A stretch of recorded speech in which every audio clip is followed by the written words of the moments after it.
मला दिसते लवकरच तुम्ही बी सत्तेत आहे. फक्त माझी विनंती साहेब एवढीच आहे, जेवढी गेले ती त्यातलं परत यायला बघत्याल, अजिबात नाही घ्यायची.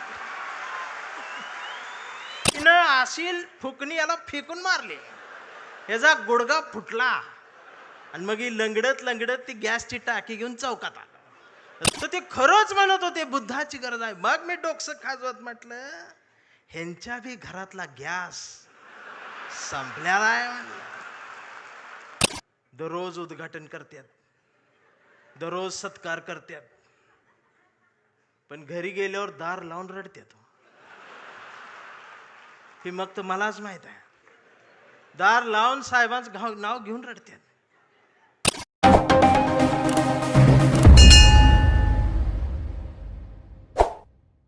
मी जाणार होतो रावसाहेब, पण ते आनंदात होतो. मला आणि बायकोला दोघांना बोलवलं होतं. लय आनंदात होतो. बायकोन 2 ड्रेस मला शिवलं होतं आणि ते काय केम्ब्रिजला बोलवलं होतं. ती बायको आमची युट्यूबला रोज केम्ब्रिज टाकून बघायची, ती मला दाखवायची, इथं चहा घेऊ, इथं कॉफी. म्हटलं तू लिहून ठेव, गेल्यावर करू. मी इतका आनंदात होतो, त्या कडूनची भांडणं लागली. कुणाची? अमेरिका, इस्रायल आणि ती इराण. आणि माझा दौरा रद्द, इमानच उडत नाही. म्हण मी अजून काळा पडलो. बर, भांडणं त्यांची आणि दंगा इथं. या सोशल मीडिया बघते, बघ आता अमेरिका असं करणार, इराण असं करणार, आता ट्रम्प काय गप बसतोय का, आमचं बी गेलंय, हे आलंय ते आलंय. 15 दिवस यांनी दंगा केला आणि जेव्हा यांच्या घरातला गॅस संपला,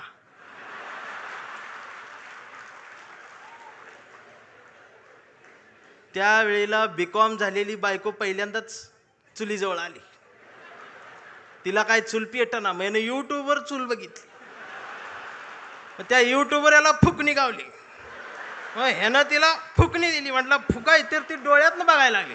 म्हटलं फुकायचं आहे, मग ती अशी फुकायला लागली, सगळा धूर गेला डोळ्यात. मग तिनं अशी फुकणी याला फेकून मारली, याचा गुडगा फुटला आणि मग ही लंगडत लंगडत ती गॅसची टाकी घेऊन चौकात आला. चौकात 4 किलोमीटरची लाईन.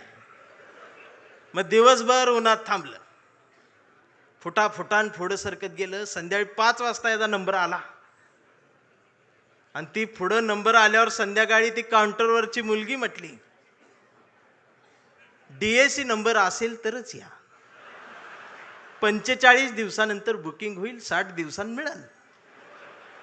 याच्या लक्षात आलं 60 दिवस गुडगा फुटणार.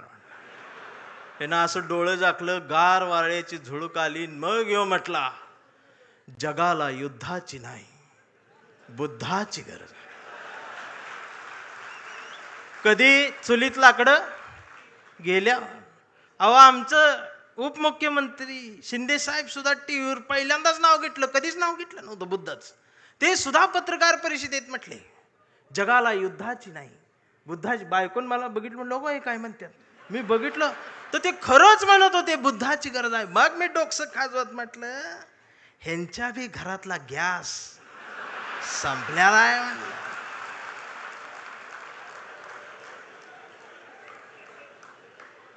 साधना आहे. अहो काय चालले काय, त्यावेळेला तुम्हाला आमच्या आठवणी येतील. खराचं प्रकरण ज्यावेळेला टीव्हीवर आलं, महाराष्ट्र हादरला, त्यावेळेला महाराष्ट्राच्या मनात नाही तर अख्ख्या देशाच्या मनात एकच नाव आलं, डॉक्टर नरेंद्र दाभोळकर. खऱ्यापणाने लढणारी माणसं महाराष्ट्रात तेव्हाही होती, आजही आहेत, उद्याही असतील. आणि शिवसेना कायम खऱ्या माणसांसोबत मैदानात आहे, ती उद्याही राहणार आहे, ही संपणार नाही. फक्त माझी विनंती आहे, मला दिसते बरं का, मला काय भविष्य कळत नाही, पण मला दिसते लवकरच तुम्ही बी सत्तेत आहे. फक्त माझी विनंती साहेब एवढीच आहे, जेवढी गेले ती त्यातलं परत यायला बघत्याल. अजिबात नाही घ्यायची.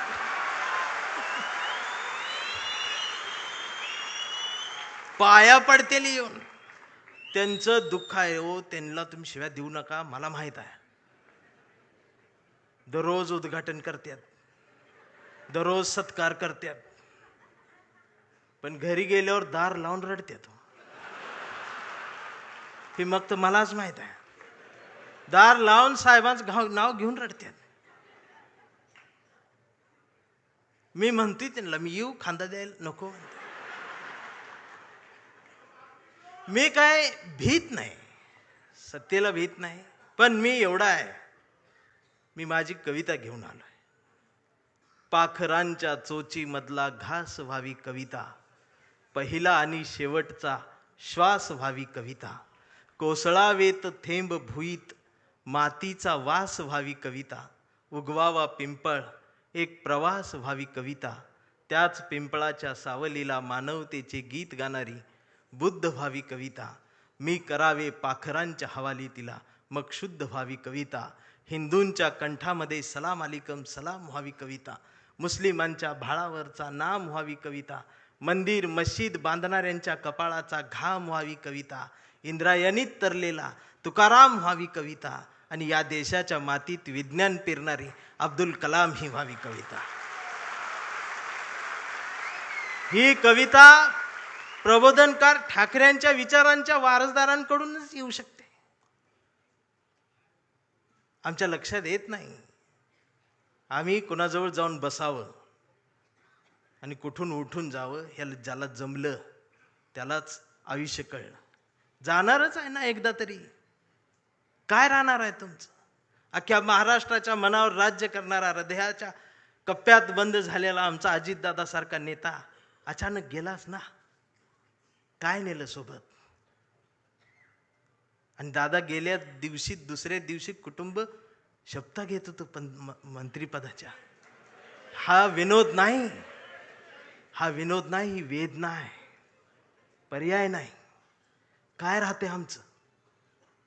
आज कितीतरी अधिकारी भ्रष्टाचारात हे आहेत ते आहेत. समोर एखादं वंचित पिचलेलं येतं ना, त्याच्यासाठी कुणाचाच फोन येत नाही, त्याच्यासाठी कुणीच फोन करत नाही, त्याच्यासाठी कुणीच दबाव टाकत नाही. जर अधिकाऱ्यांनो तुम्ही फक्त त्याला बसवून पाणी प्यायला दिलं आणि कुणाचाच फोन न येतात जर त्याचं काम केलं ना, तर संध्याकाळी स्वाभिमानाची झोप लागते. याचा विसर पडला म्हणून बाळासाहेब ठाकरेंना कुंचला सोडून हे बोट उचलावं लागलं. प्रत्येक काळात बाळासाहेब कुठे येणार आहेत? त्यांचे विचार आहेत,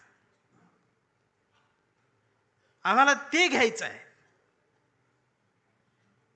40-50 वर्षापूर्वीचा जो शिवसैनिकाचा दरारा होता ना, तो दरारा पाहिजे मला परत मुंबईत आल्यावर. आवाज पाहिजे, त्याची नजर पाहिजे. छत्रपती शिवाजी महाराज, त्यांचं नाव घेऊन राजकारण. किती उंचीचा पुतळा, ह्यावर तुमचं प्रेम. ती बी वाऱ्यान पडते आणि मग ती तुकडे होऊन पडतात आणि मग ही आमची लगेच रडते. महाराज, पुतळ्यात महाराजांना बघायची सवय लागली. हेच झालं ना आमच्या महापुरुषांच्या बाबतीत.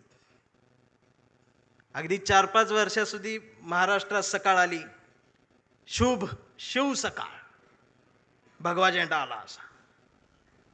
मी डोकसं खाजवत म्हटले, ही सकाळ कुठनं आली? म्हणजे आता महाराज येणार, उठा, आपली सकाळ झाली.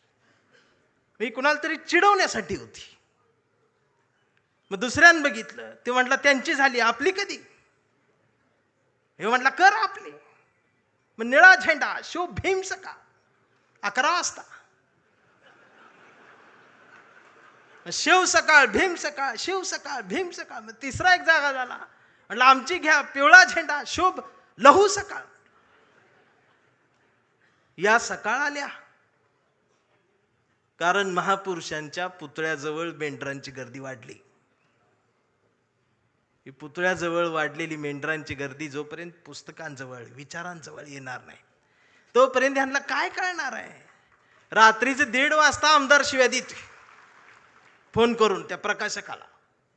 मी ऐकली ती ऐकली. 8 मिनिटात 36 शिव्या आहेत.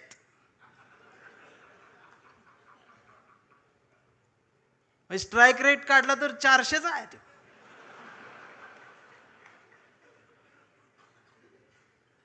मला त्याचं वाईट नाही वाटलं, पण त्यांच्या घरी त्यांच्या मिसेस आहेत, आई आहे, मुलगी आहे, ही नीट बोलत असेल. आणि बाळासाहेब असते तर मातोश्रीवर बोलवून 400च्या स्ट्राईक रेटनं. बाळासाहेब नसले काय झालं, तुमच्या मनगटात तो विचार आहे ना, तो स्वाभिमान जिवंतच ठेवा. एक गरज आहे. आणि खरं सांगू आदित्य दादा, गावगाड्यावर, शहराच्या चौकात, झोपड्यांमध्ये एक हुंदका आहे, एक हंबरडा आहे, जो राम कृष्ण हरी माऊली म्हणत एखाद्या नव्या ठाकरेची वाट बघत बसलाय.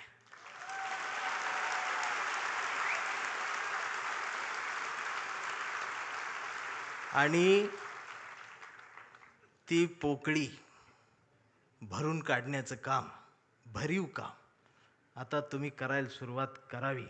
हा शिवसैनिकासोबत माझ्यातला भीमसैनिक सुद्धा तुमच्यासाठी मैदानात उतरणार. कुठपर्यंत आम्ही एकमेकांशी भांडत बसायचं.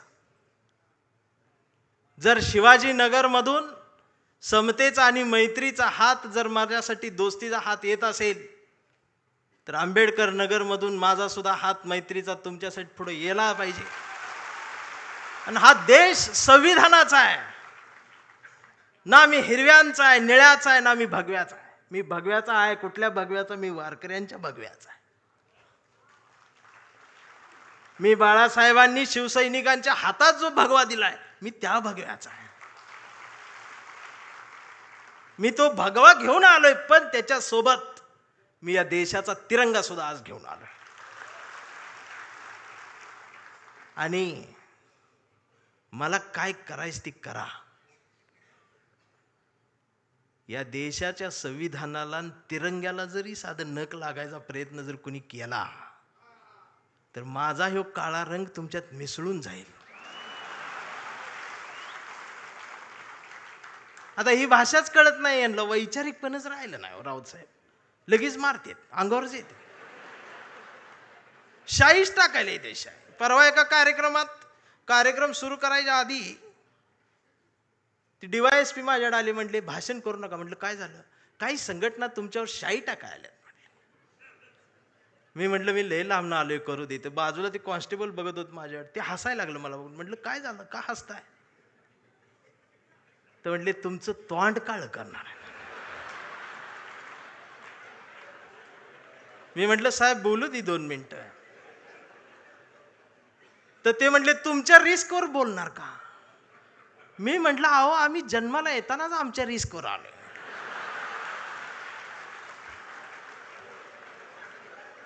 मी भाषणाची सुरुवात केली, म्हटलं जे कोणी शाई टाका आलेत त्यांना विनंती एवढी आहे, म्हटलं तुम्ही चुना आणा, अजून काय काळ करणार. हे जी घसरण झाली आमच्या शहाणपणाची, मी या मराठी मातीचा सांगावा घेऊन आलोय तुमच्यासाठी की तुमची गरज महाराष्ट्राला आहे. आणि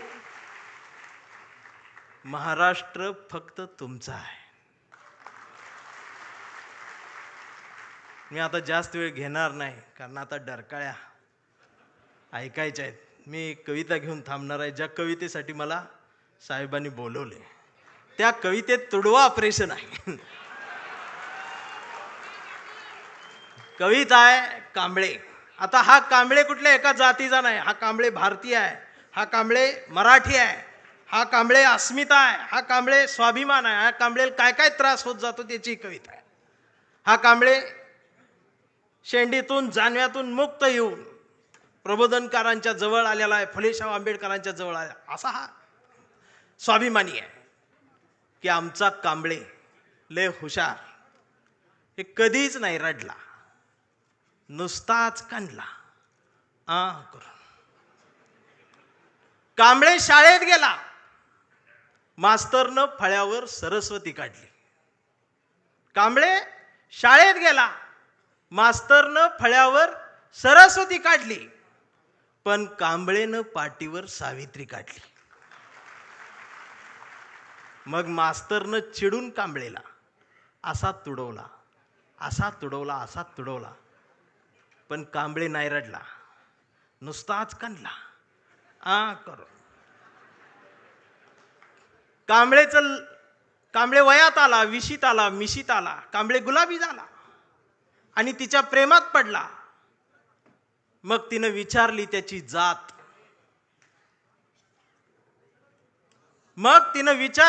जात, कांबळे म्हणाला, वेडे मी माणूस, माणूस माझी जात, प्रेमात कसली आली जात. मग माणूस माझी जात म्हटल्यावर तिनं बरोबर ओळखली जात. मग तिनं बी कांबळेला असा तुडवला, असा तुडवला, पण कांबळे बी हुशार, नाही रडला, नुसताच कांडला करून. कांबळेचं लग्न ठरलं. घरचे म्हणाले मुहूर्त पहा. कांबळे म्हटला पटत नाही, प्रबोधनकार वाचा. नातेवाईक म्हणले सत्यनारायण. कांबळे म्हटला जमत नाही, फुले वाचा. भावकी म्हटली जागरण गोंधळ बोकाट तरी कापा. कांबळे म्हटला पटतच नाही, गाडगे बाबा वाचा. मग घरच्यांनीच दार लावून कांबळेला असा तुडवला, असा तुडवला, पण कांबळे बी हुशार, नाही रडला, नुसताच कांडला. इथं कोण शाई वगैरे लावा आले का? चुना ना. मग कांबळे अशा चळवळीत आला. सगळ्या चळवळी अशा गट तट फुटून बिटून गेलेले. कांबळेला वाईट वाटलं. कांबळे सगळ्यांना वाटला, सगळ्यांनी एकत्रित या, देश समजून घ्या, महाराष्ट्र समजून घ्या. दिवसभर बोंबलत राहिला. मग संध्याकाळी सगळे एकत्रित आले आणि एकत्रित येऊन आपल्याच कांबळेला, आपल्याच लोकांनी असा तुडवला, असा तुडवला, पण कांबळे बी हुशार, नाही रडला, नुसताच कांडला. आणि आता कांबळे शिवसैनिक झाला.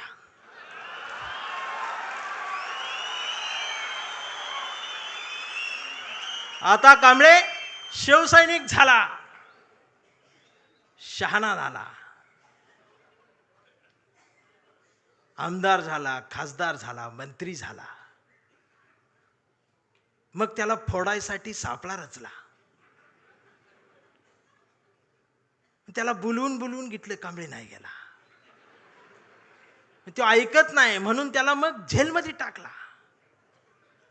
तिथं सुद्धा ईडीनं त्याला असा तुडवला, पण कांबळे तिथं बी नाही रडला, नुसताच कांडला आणि असा भगवा फडकवत जेलमधनं बाहेर आला. अरे महाराष्ट्राच्या इतिहासातला सुवर्ण अक्षरांनी, सोनेरी अक्षरांनी लिहिणारा जाणार तो इतिहास आहे. तो शिवसैनिक ज्या वेळेला न झुकता बाहेर आला ना, तो नाद नाही आमच्या रावसाहेबाला, नादच नाही. आता कांबळे वयस्कर झाला. त्याच्या परवा ते सोशल मीडियावर येडं झालेले. ते सोशल मीडियावर कोण आहे, निसर्ग चित्र येतं, त्याच्यावर लिहिलेलं असतं 70% डोळे बारीक करा. हे बारीक करतात आणि त्याच्यात येतं स्वामी दिसले पाया पडते. तो 70% डोळे बारीक करून स्वामी बघणाऱ्यांची जमात वाढली साहेब. अजून 30% डोळे उघडे आहेत ना, ती सुद्धा पूर्ण बंद व्हायच्या आधी उघडा, नाहीतर खरात घरात घुसल. आणि असं बोलल्यावर मला मारते. परवा कांबळेच्या मुलानं मोबाईल बघत अर्धा डोळा बारीक करत कांबळेला विचारलं, डॅडा, महाराष्ट्र म्हणजे काय डॅडा? स्वाभिमान म्हणजे काय डॅडा? प्रबोधनकार ठाकरे कोण होते डॅडा?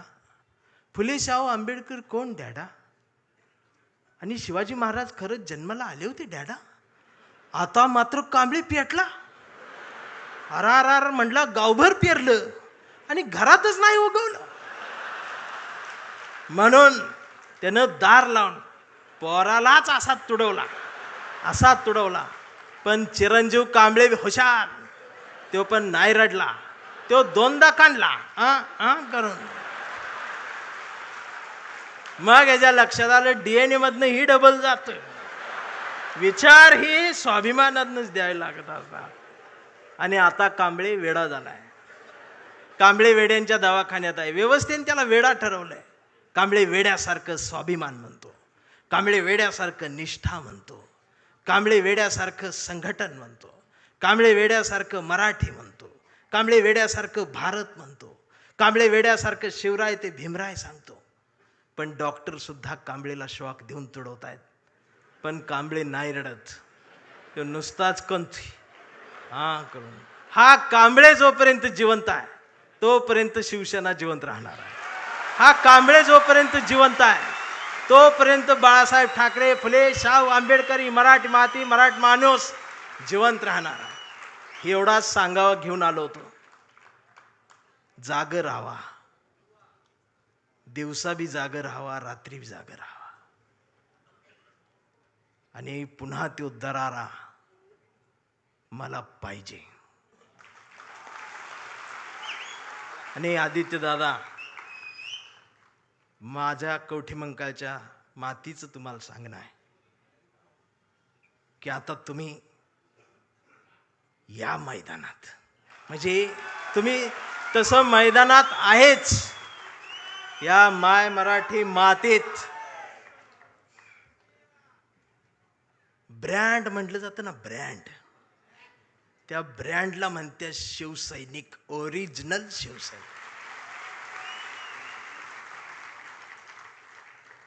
थांबताना एवढंच म्हणेन, आभारांचे भार कशाला, सत्तेचे हार कशाला, मनात एक घरट बांधूया या शिवसेनेचं, या शिवसेनेच्या घरट्याला दार कशाला, झुळझुळत्या या बाळासाहेबांच्या झऱ्याला आपल्याही स्वाभिमानाचं पाणी देत राहूया.